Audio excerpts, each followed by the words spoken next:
Vegan, no blood on your hands.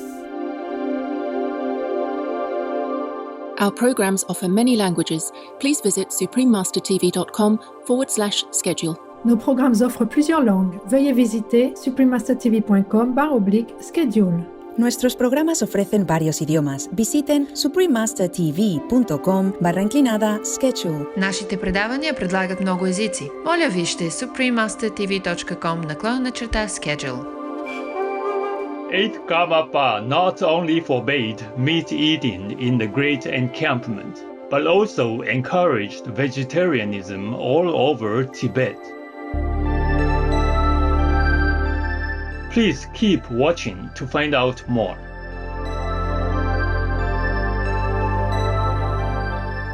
Genpa Lakso means welcome in Dzongkha. Bhutanese people say this as a warm-hearted greeting to everyone they meet. I am Dorje. The pious people pray that Buddha's love and divine blessings be with you and your loved ones always.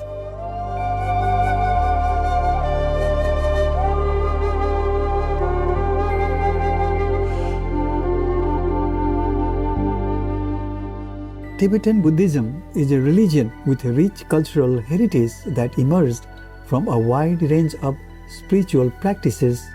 These include the complete scope of the Buddha's teachings from the Hinayana, Mahayana, and Vajrayana traditions.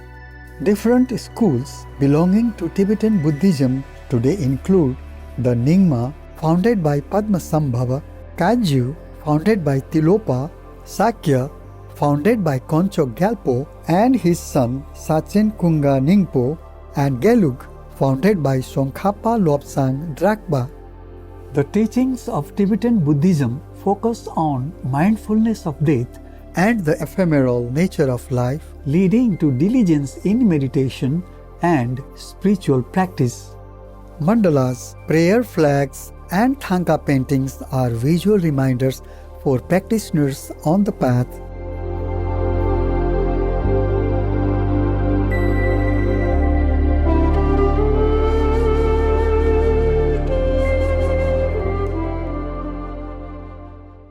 Vegetarianism in Tibetan Buddhism is not new. However, many people still mistakenly align vegetarianism in Tibet to modernization. In fact, numerous great ancient Tibetan Buddhist masters such as Norji Kunga Jongpo, Dolpopa Shirab Gyaltsin, 4th Karmapa, 8th Karmapa, Patral Rinpoche advocated vegetarianism. More recent masters like Satral Sanjay Dorje Rinpoche and the 17th Karmapa also preach likewise. His Holiness the 17th Karmapa, Ogyen Trinley Dorje, is the spiritual head of the 900-year-old Karma Kagyu lineage of Tibetan Buddhism. The title Karmapa is accorded to the one who performs the activities on behalf of the Buddha, and the Karmapa lineage itself is recognized for putting Buddhist principles into action.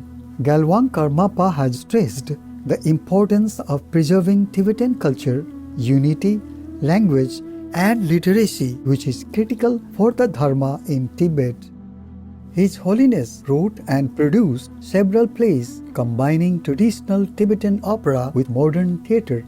The first play he wrote, about the life of the great Tibetan yogi Milarepa, attracted about 20,000 spectators in its debut performance in 2010 in Bodh Gaya, India.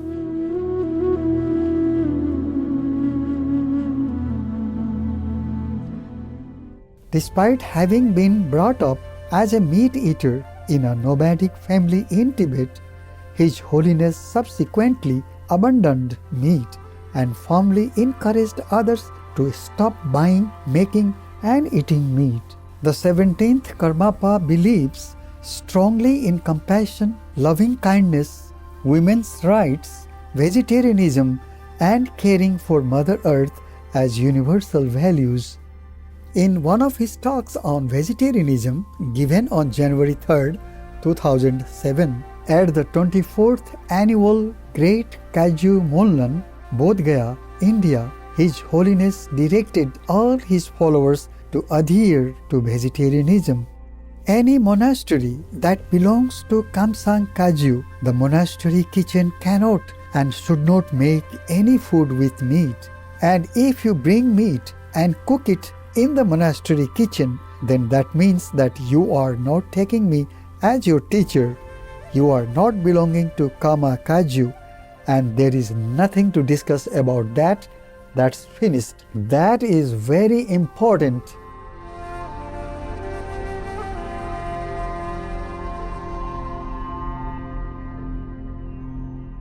We will now share with you excerpts from His Holiness' speeches on vegetarianism and previous Karmapas who were strict vegetarians.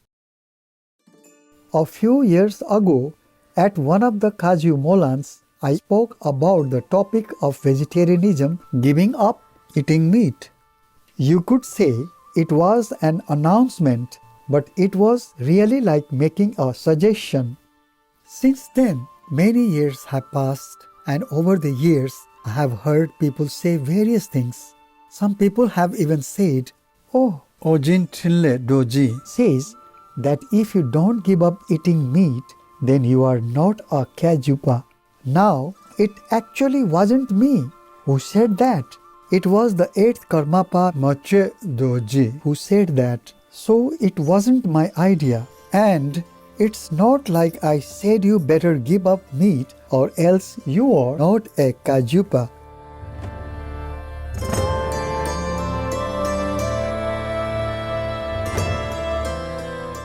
The 4th Karmapa founded the Karma Kaju Great Encampment with stringent rules that forbade consumption of meat and alcohol.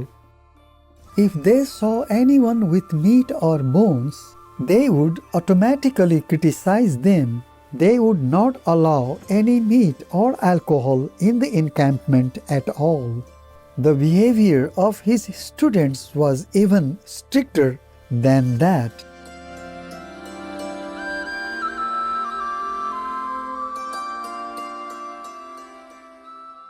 Great Encampment Rules. In general, the encampment had very strict rules on meat. They did not begin these rules during the time of the 8th Karmapa. They were ancient rules established long prior to that by previous Karmapas. How do we know this? There is a text by the 9th Karmapa Wangchuk Dorje called the Great Rule Book for the Encampment, the Ornament of the World, which says that the examples of Dujong Langpa, 5th Karmapa, Deji Sheppa, 6th Karmapa, Thongwa Donden, and 7th Karmapa, Chodrak Gyatso are similar. In particular, they gathered only monastics around them. Those that were included in the encampment could not have any meat, not even so much as the hair of a deer, nor drink any alcohol, even as much as a tip on a blade of grass. They performed untold actions of the higher states and many customs of Sutra and Tantra and of the true traditions. Afterwards, p1o2 Dorje did not waver from such deeds and examples. Not only that, he also brought practitioners of these teachings into the methods of having revulsion for worldly activities and teaching debate and composition.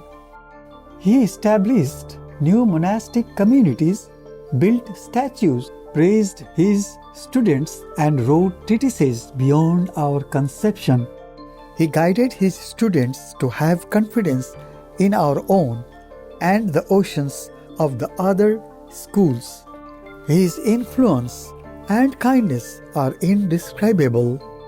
What this says is that during the time of Rolpa Dorje or Dujong Langpa, Deji Sheppa and Thongwa Donden and Chodrak Gyatso, those 4 Karmapas, there was no meat, not even the hair of a deer.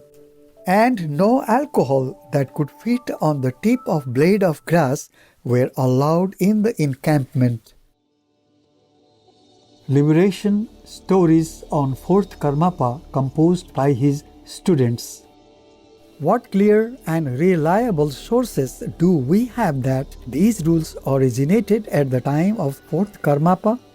In the liberation story of fourth Karmapa, Delighting the Scholars, written by Karma Konchen, it states clearly that the entourage and the people around him lived off the three white foods. If the masters and disciples saw the bones of slaughtered animals where people had stayed, they would reprimand people.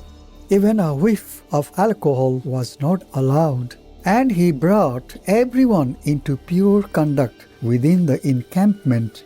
There is also a life story written by the fourth Karmapa's student, Charpa Kumpangpa, which says that there was no way even the tiniest bit of meat or the mere scent of alcohol could be in the encampment. It says that his conduct was the perfection of purity and the power of his compassion extremely great.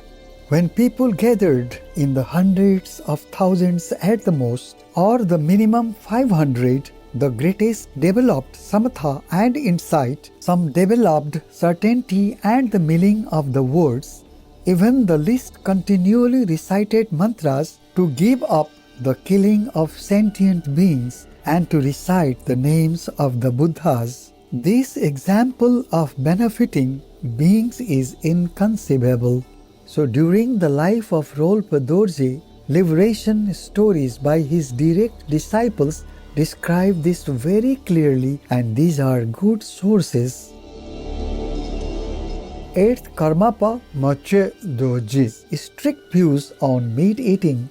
Likewise, if you read the 8th Karmapa's commentary on the Vinaya, the orbit of the sun that clearly illuminates the world, it states that when doing the Gator and Mahakal rituals at the end of the year, meat should not be included in those offerings. He not only banned eating meat in the great encampment, but he promoted vegetarianism to Tibetans all over Tibet. In the index of the 8 Karmapa's collected works, there is also an advice to Tibetans as to why it is inappropriate to eat the meat of defenseless animals. Thus, we can see that the 8th Karmapa not only forbade meat eating in the great encampment, but also encouraged vegetarianism all over Tibet.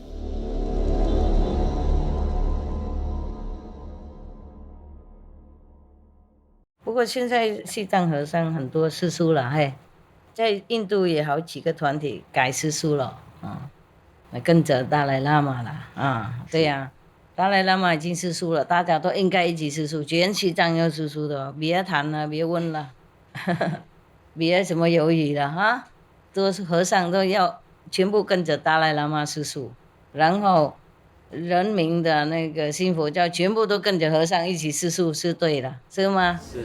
这样才说虔诚的徒弟，是吗？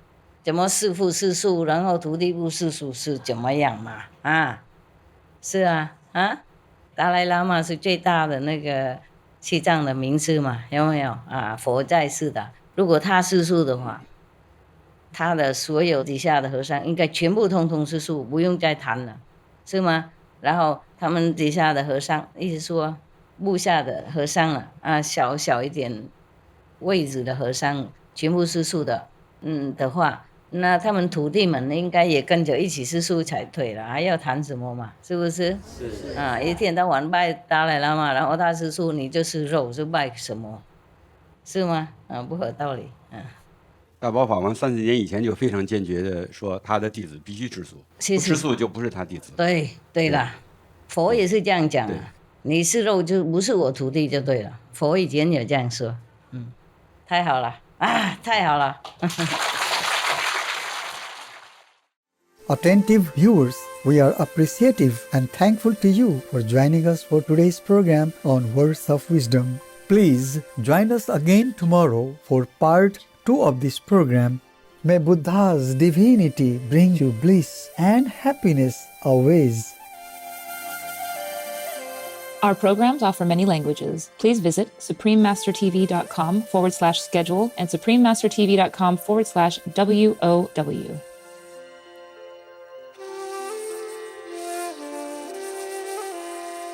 Vegan leader, someone you can rely on.